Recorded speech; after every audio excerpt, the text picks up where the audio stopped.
So I'm thinking of trying something. I'm calling it Techo Tuesday, like Taco Tuesday.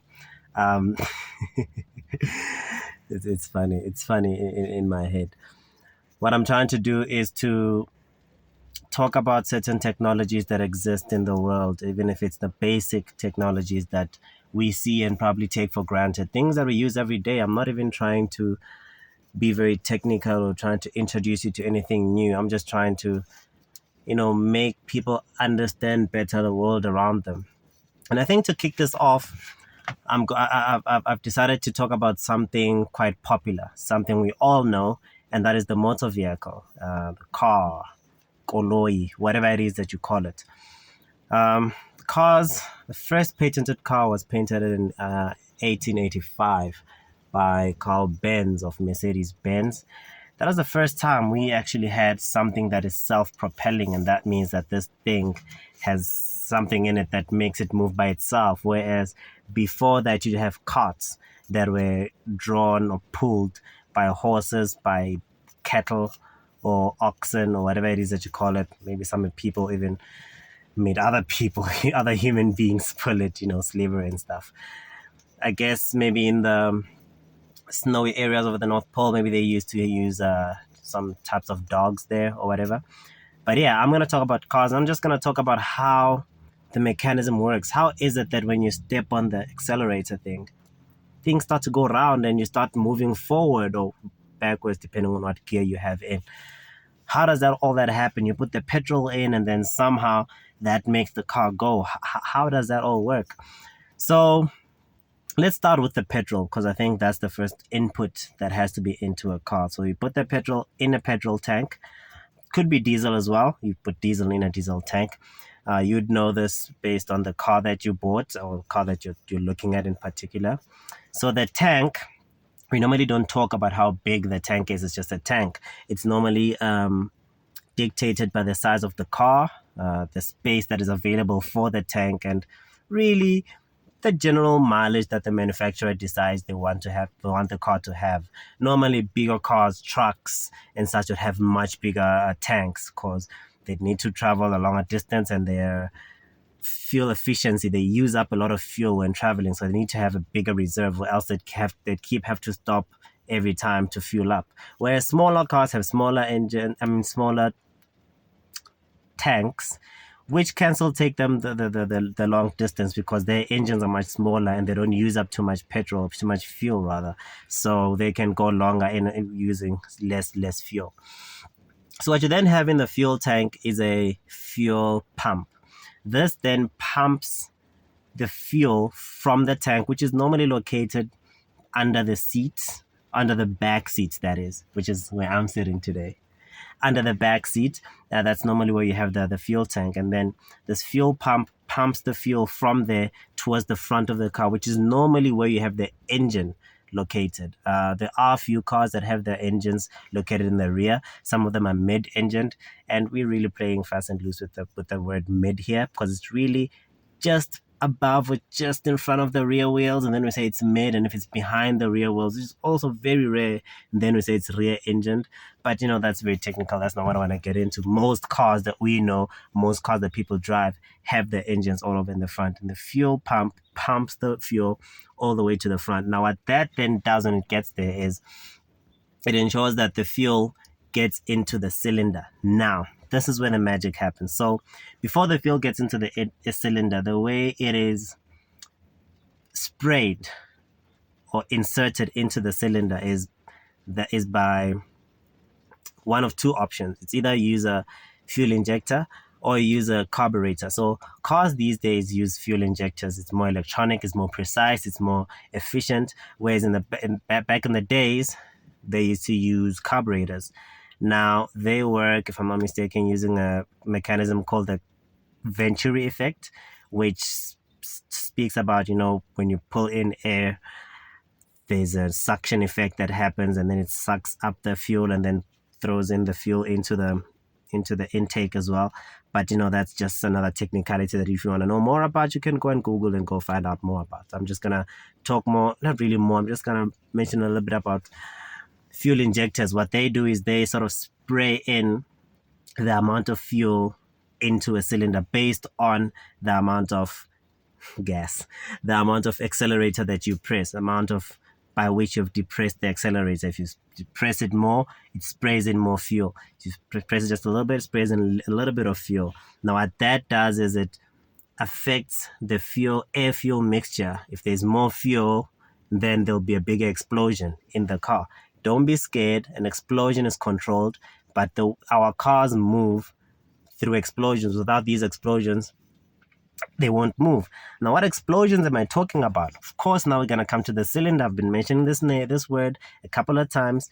Now, what is a cylinder? What are you talking about? This is something like this. This is a cylindrical object. I think most people should know this from their mathematics in primary. There's a cylindrical shape. Now, the engine of a car really boils down to this shape. This is what you have, and this is where the magic happens inside the engine. You have a cylinder. You do not have one cylinder. There are cars that have one cylinders. They're very rare. We probably don't have one of those. I think the most common number of cylinders that you have is 4. So what that would be like is you'd have 4 of these things in a straight line, right next to each other. And we'll talk a bit more about that. So in the cylinder, you would have a piston, which is something like this. So I'm just going to use this lint roller combination to try and show you this, because I don't have this. You can't really hold a cylinder like this, a car engine cylinder like this. It just wouldn't work. You can hold a piston, but I don't have one of those. So it's something like this. It's not exactly like this, but it's something like this. And what happens is over here at the top, that's where you would have the explosion taking place. Now remember, this happens inside the cylinder. It's just that this doesn't fit in here because this comes in this way, and that just wouldn't make sense. It's supposed to be coming in through here like that.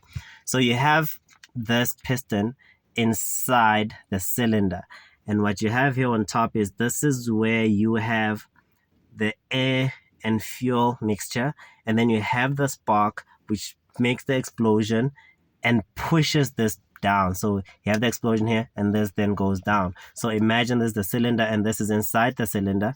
You have the air fuel mixture, and you have the spark, and this explodes, and it's pushed down, and then it comes back up, and then that's when now the exhaust fumes come out, and then it goes down again. That's when it breathes, and then it goes out again, and so on and so on and so on. So let me just try to make sense of this whole thing, because I think I've just been mentioning so many things without logic.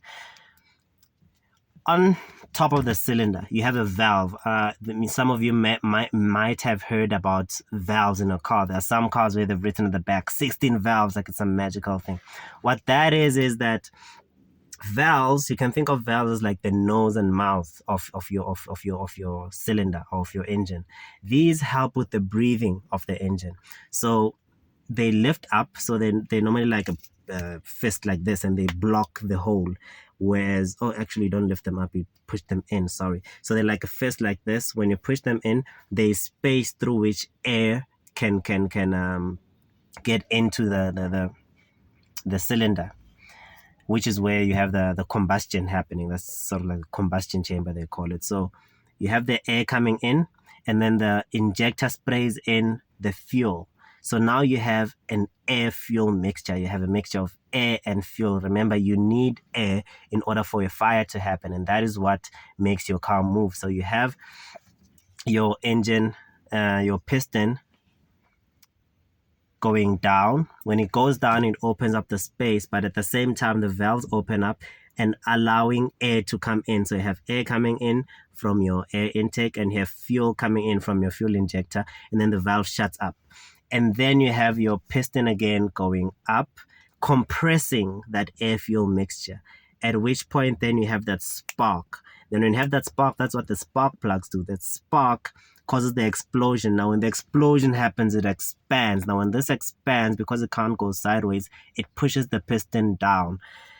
Then the piston pushes down, and that's called the power stroke. We're gonna get to strokes very soon. It's called the power stroke. Now what that does is that's what gives your engine that push to move forward. When you feel yourself being pushed back and your car's moving forward, it's because of that power stroke.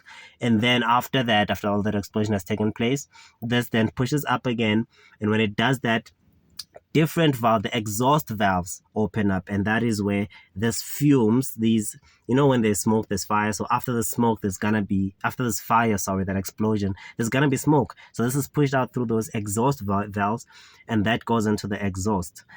Again, let me try and clarify this more clearly, because remember, there's a lot of things happening at once. It's really just putting it all together. So most engines that we know are 4-stroke engines. What that means is that the whole cycle takes place in 4 strokes. So what that means is you have the intake stroke. So remember, this is the piston. It's inside this cylinder. I just can't put it in there, but I'm just trying to show you. You have the intake stroke. That's stroke number 1. When you have the valves opening and the air coming in and the fuel being sprayed in by the injector. And then you have the compression stroke, where the piston compresses that air-fuel mixture. Then there's the explosion. Then you have the power stroke, right? Then when you have the power stroke, that's when the piston is actually pushing the crankshaft. And then the final one being the exhaust stroke, which is where now the piston pushes out the exhaust fumes. So now this is what happens in your engine. Intake, compression, power, exhaust. Intake, compression, power, exhaust. Great. Now, how does this up and down movement make the wheels go round? That's an amazing question. So if you think about when you're riding a bicycle, your knee, if you can just visualize your knee is essentially going up and down. It doesn't really go front and back. So the knee, from the knee's point of view, it doesn't actually create this motion. Your knee only does this motion, but you still get this spinning motion at the wheel. And what converts this up and down motion to a spinning motion is your pedals, because your pedal is centered around this chain linkage thing, transmission thing, which then takes your up and down movement and converts it into circular rotational movement. Now that is essentially what the crankshaft does. So this thing at the bottom here, it's connected to a crankshaft. Now that what a crankshaft does is that it allows this to move up and down, but then it moves, how do I center? Where's the center? Like this.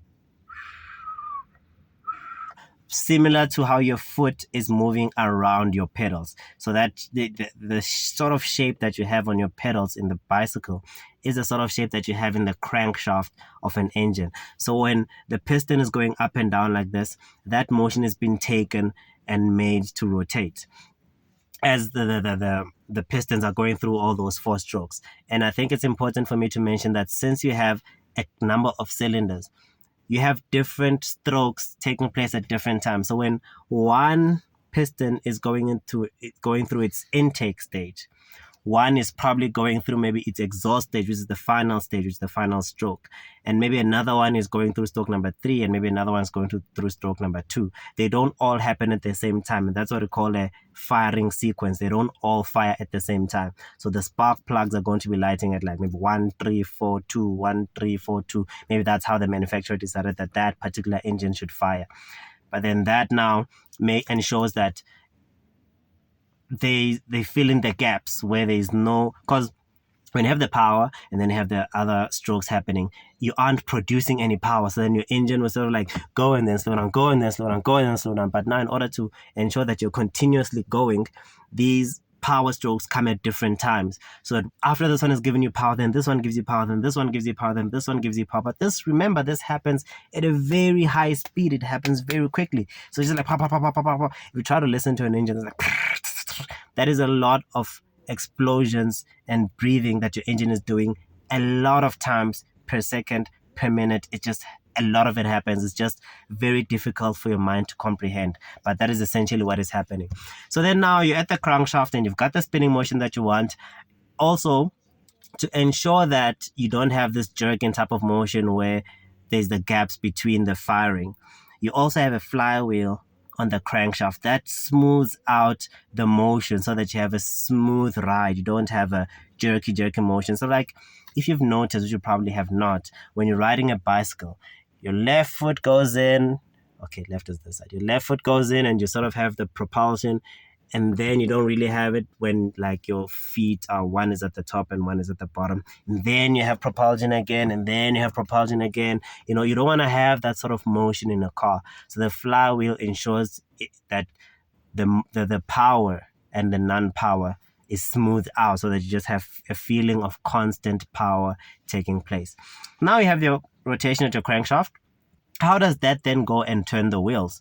So you then have a transmission in between that. The transmission is where you have your gearbox, whether it be an automatic, automatic, or a manual. What that does is, because an internal combustion engine is not a very efficient mechanism, it is unable to start you off from zero. So when the car is off, when you start it, there's actually an electric motor that helps it to start turning, and then it has to stay turning at like 1000 rpm or something like that, which is the number of turns that it does per minute, revolutions per minute. That's what rpm means. That's the thing that has the times 1000 on your speedometer, on your tech. And some cars, I think in olden cars, used to also find it times 100, but then the number would be like 20, 30, 40 instead of 1, 2, 3 and stuff like that.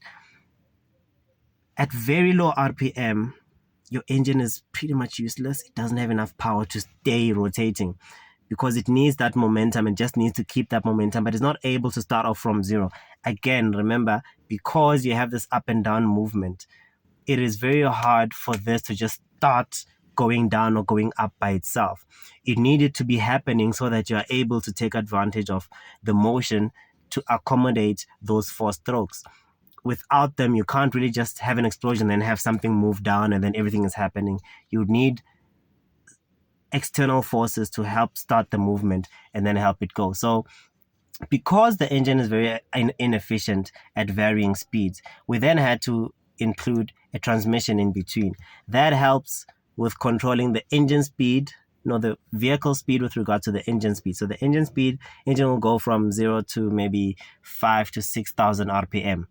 But then that in itself, it can do that, but not be able to take you from 0 to 180 kilometers per hour, for example.